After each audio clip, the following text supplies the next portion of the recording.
Hello दोस्तों, स्वागत है आपका आपके स्टडी चैनल स्टडी विद अभय में। आज हम बात करते हैं उत्तर प्रदेश प्राथमिक अर्हता परीक्षा 2022 की दृष्टि से जो कि सिलेबस के हिसाब से महत्वपूर्ण टॉपिक हैं उनके बारे में। सामान्य अध्ययन की श्रृंखला में आज अगली क्लास आपकी है मौर्य वंश के बारे में। मौर्य वंश के बारे में हम आपको मौर्य शासकों के बारे में बताएंगे जो कि परीक्षा की दृष्टि से बहुत महत्वपूर्ण है। मौर्य वंश की स्थापना किसने की थी? चंद्रगुप्त मौर्य ने। चंद्रगुप्त मौर्य का शासनकाल कितना था? 321 से 298 ईस्वी पूर्व। दूसरे शासक कौन हुआ?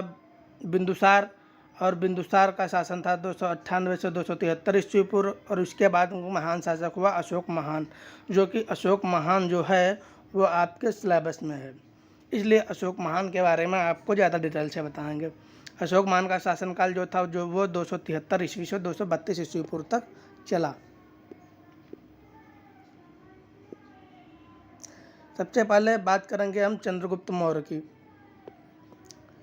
चंद्रगुप्त मौर्य के अन्य नाम क्या थे? चंद्रगुप्त मौर्य को एंड्रोकोस तथा सैंड्रोकोस के नाम से भी जाना जाता है। ये पेपर में कभी कभी आ जाता है कि चंद्रगुप्त मौर्य को और किन नामों से जाना जाता था, तो एंड्रोकोस और सैंड्रोकोस नाम से जाना जाता था। चंद्रगुप्त मौर्य का जन्म 345 ईस्वी पूर्व में हुआ था। मौर्य वंश की स्थापना चंद्रगुप्त मौर्य के द्वारा की गई थी। किसको हराकर मौर्य वंश की स्थापना की गई थी? नंद शासक घनानंद को हराकर। चंद्रगुप्त मौर्य जैन धर्म का अनुयायी था। किस धर्म का अनुयायी था? जैन धर्म का। मगध की गद्दी पर चंद्रगुप्त मौर्य कब बैठा? 322 ईस्वी पूर्व में मगध की गद्दी पर चंद्रगुप्त मौर्य बैठा। सेल्यूकस और चंद्रगुप्त के बीच एक युद्ध हुआ था 205 से 304 ईस्वी पूर्व में हुआ था, तब चंद्रगुप्त विजयी हुआ था। एक बात और है, चंद्रगुप्त मौर्य जो था सेल्यूकस की बेटी जिसका नाम था हेलेना, वह हेलेना की शादी जो थी वो चंद्रगुप्त मौर्य से की गई थी। हेलेना की शादी चंद्रगुप्त मौर्य से हुई थी। अब चंद्रगुप्त मौर्य के बाद शासन उसके पुत्र के हाथ में, जिसका नाम था बिंदुसार। बिंदुसार को अमित्रचेष्ट व अमित्रघात के नाम से जाना जाता है। बिंदुसार को इन दो नामों से जाना जाता है, अमित्रचेष्ट या अमित्रघात के नाम से जाना जाता है। बिंदुसार 298 ईस्वी पूर्व में मगध की गद्दी पर बैठा। 298 ईस्वी पूर्व में मगध की गद्दी पर बैठा। तक्षशिला में 2 विद्रोह हुए जिनका दमन बिंदुसार ने किया। तक्षशिला में 2 विद्रोहों का दमन सुसीम और अशोक के माध्यम से बिंदुसार ने किया। बिंदुसार आजीवक संप्रदाय का अनुयायी था। बिंदुसार आजीवक संप्रदाय जो था उसका अनुयायी था। ये इम्पोर्टेंट है। अगला है डायमेकस।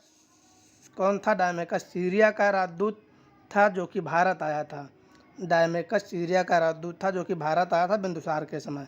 बिंदुसार को 16 राज्यों का विजेता बताया गया है। अगर आपको पीडीएफ चाहिए तो आप जो है कमेंट बॉक्स में लिख सकते हैं, आपको हम इसकी पीडीएफ भी प्रोवाइड करा देंगे। अब बात करते हैं अशोक की, जो कि बिंदुसार का पुत्र था। अशोक वह 269 ईस्वी पूर्व में मगध की गद्दी पर बैठा। अशोक का नाम 4 अभिलेखों में मिलता है। अशोक नाम मतलब किन किन अभिलेखों में पाया गया? तो मास्की का अभिलेख, उसमें अशोक का नाम मिलता है। मास्की, उद्गोलन, नैटोर तथा गुर्जरा। इसकी एक ट्रिक है, वो आप याद कर लीजिए, MUNG, मूंग। अशोक का नाम 4 अभिलेखों में मिलता है, मास्की, उद्गोलन, नैटोर तथा गुर्जरा में। यह ट्रिक है, आप याद कर सकते हैं।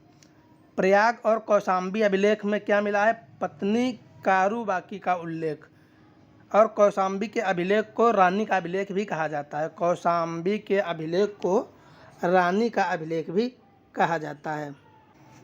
रानी का अभिलेख भी कहा जाता है। अशोक का एकमात्र प्रस्तर चित्र अभिलेख कंगनहल्ली कर्नाटक में है। यह इम्पोर्टेंट है कि अशोक का एकमात्र प्रस्तर चित्र अभिलेख कहाँ है? कर्नाटक, कंगनहल्ली में। अशोक की जो कि उपलब्धियाँ थी, राजनीतिक उपलब्धियों के बारे में हम चर्चा करेंगे। कलिंग युद्ध का उल्लेख कौन से शिलालेख में मिलता है? कलिंग युद्ध का उल्लेख 13वें शिलालेख में मिलता है। यह विजय, कलिंग विजय उसने कब प्राप्त की थी? उसने अपने शासनकाल के 8वें वर्ष में कलिंग विजय प्राप्त की थी।